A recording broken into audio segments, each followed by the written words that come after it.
Hey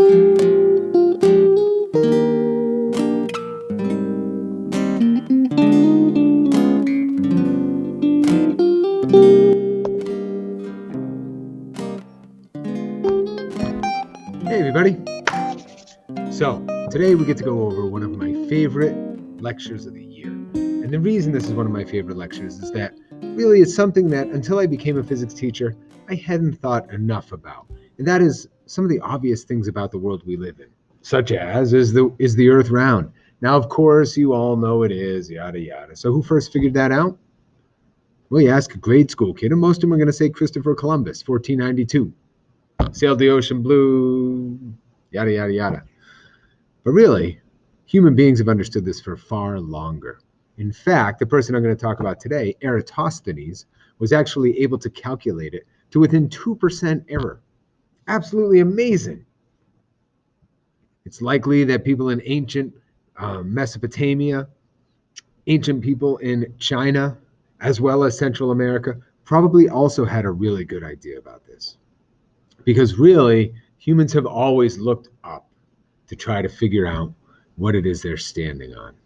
So, without any further ado, it all comes back in our version of the story to a gentleman by the name of Eratosthenes. Now, for obvious reasons, I think he is quite possibly the handsomest man of the ancient world. Now, he was born in 276 BC in the city of Cyrene, Libya, located near the Mediterranean in North Africa. He spent most of his life in the city of Alexandria, Egypt. At the time, Alexandria, Egypt was the cultural center of the world. Picture New York City, LA, and London all together. In Alexandria, there was the Great Library, one of the 7 ancient wonders of the world. And this person, Eratosthenes, was the head librarian of that during his lifetime. He was also a mathematician. He must have been brilliant and handsome. It's a double threat right there. Now, one of the great tragedies in human history is that back in, 48 BC, when Caesar sacked the city of Alexandria, they accidentally burned this ancient library. And with it, a lot of human understanding. So, that's a story for another day. But Eratosthenes, how he did it is brilliant. And what I like is you can understand it in about 4 minutes. Now, why are we spending time talking about this? Because the size of the Earth, the size of the moon, and the distance of the moon are critical for us to understand what's going on with the force of gravity. And now, once we know these values, we can talk about how Newton was able to come up with his universal law of gravity. So, without further ado. So, if you were to try to explain to a 6th grader how the heck we know the Earth is round, you can't just say, look out the window or go down to the beach and look at the horizon. Because you know how it looks? It looks flat. So this idea that the Earth is round that we all accept as obvious really isn't, if you try to think about how you would explain to a 6th grader, like a snotty know-it-all 6th grader, that the Earth is actually round. So I'm going to talk about 3 pieces of evidence that you could use to explain. Number 1, if you ever do get to see a lunar eclipse, which occur twice a year, at least partially, you would see that as the moon is traveling into the Earth's shadow is curved like a sphere. And then that obviously points out, wait a minute, the moon is spherical too. But the fact that the Earth's shadow has that curve to it, as you see in the picture there, indicates that whatever's causing that shadow is spherical. Hence, the Earth is a sphere. Number 2, and this is the best and clearest evidence, that the North Star, Polaris, appears to change its height as one travels north and south along the Nile River. Now, the Nile runs from south to north, and it covers a considerable distance.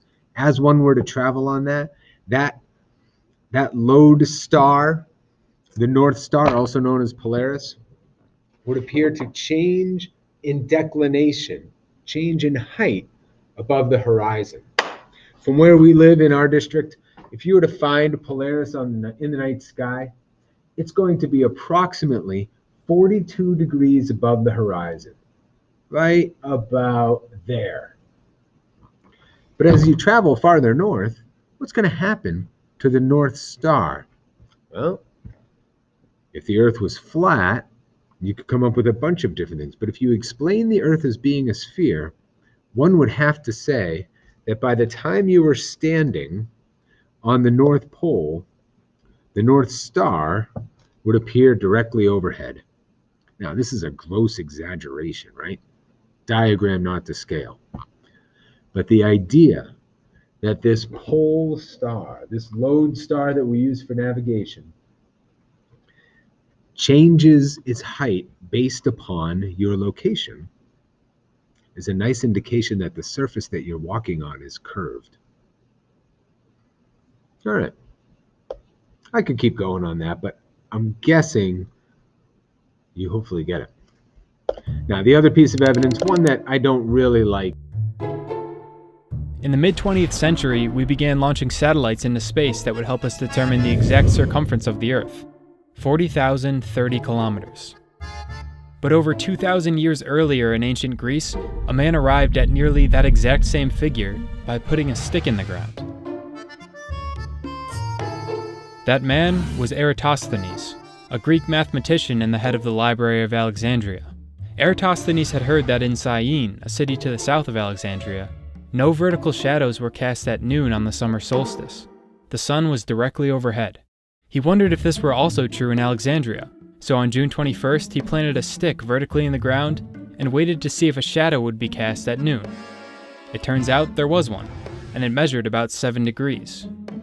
Now, if the sun's rays are coming in at the same angle at the same time of day, and a stick in Alexandria is casting a shadow while a stick in Syene is not, it must mean that the Earth's surface is curved.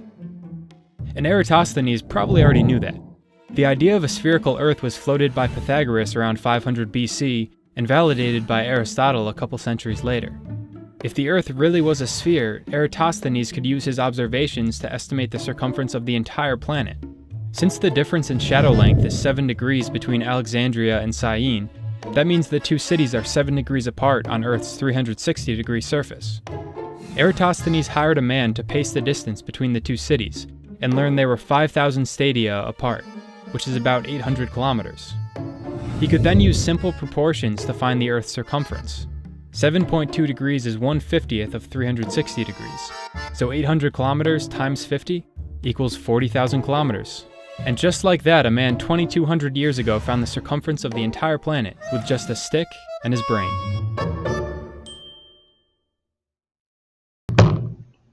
All right, so if we take a look, I can see that the sun's rays, if we are assuming that the sun's rays are parallel, if the sun's rays are parallel because it's infinitely far away, that up in the city of Alexandria, those same rays would cast a shadow. I can see that right over here to the left. So you take that rod and hold it perfectly vertical and measure the shadow down below. If you were to measure the length of that shadow and the height of the pole or the staff or whatever you want to call it, you could find that angle. It's been recorded that it was measured at 7.2 degrees, although he would have measured it in radians, but that's another story. Now, the distance of that arc length was 5,000 stadia, which we believe is about equal to 800 kilometers. And in the video, they did some really simple math. Go ahead, write this down. If a circle has 360 degrees, and the angle that was traced out by this shadow is 7.2 degrees, then the distance between those 2 points is about 1/50th of the Earth's circumference. So if we take that 1/50th, or if we take it and multiply it times 800 kilometers, we can find the total circumference of the Earth. Let's just leave it at that. Now you can see there in blue I converted to meters because we calculate things in meters. Now what they didn't show, which is important for me when we go forward with Newton, is that the circumference is 2 pi times the radius. The Greeks knew this. Euclid, I believe, was the first to publish this stuff. Now the radius of the Earth then, if we solve for r, would be the circumference divided by 2 pi. That gives us an answer of 6.37 times 10 to the 6 meters. And amazingly, the accepted value for the radius of the Earth today is 6.38 times 10 to the 6 meters. That's amazing. That is totally amazing. The Greeks knew the size of the Earth. When Christopher Columbus sailed to the, quote, New World, which was already inhabited by millions of people, he was the one that had no idea. He thought he had landed in India, when in fact, the world was much larger than he realized. But the Greeks knew, almost 1,600 years prior. All right, that's Eratosthenes. Then we're going to shift gears in a moment and talk about the size of the moon and the distance of the moon.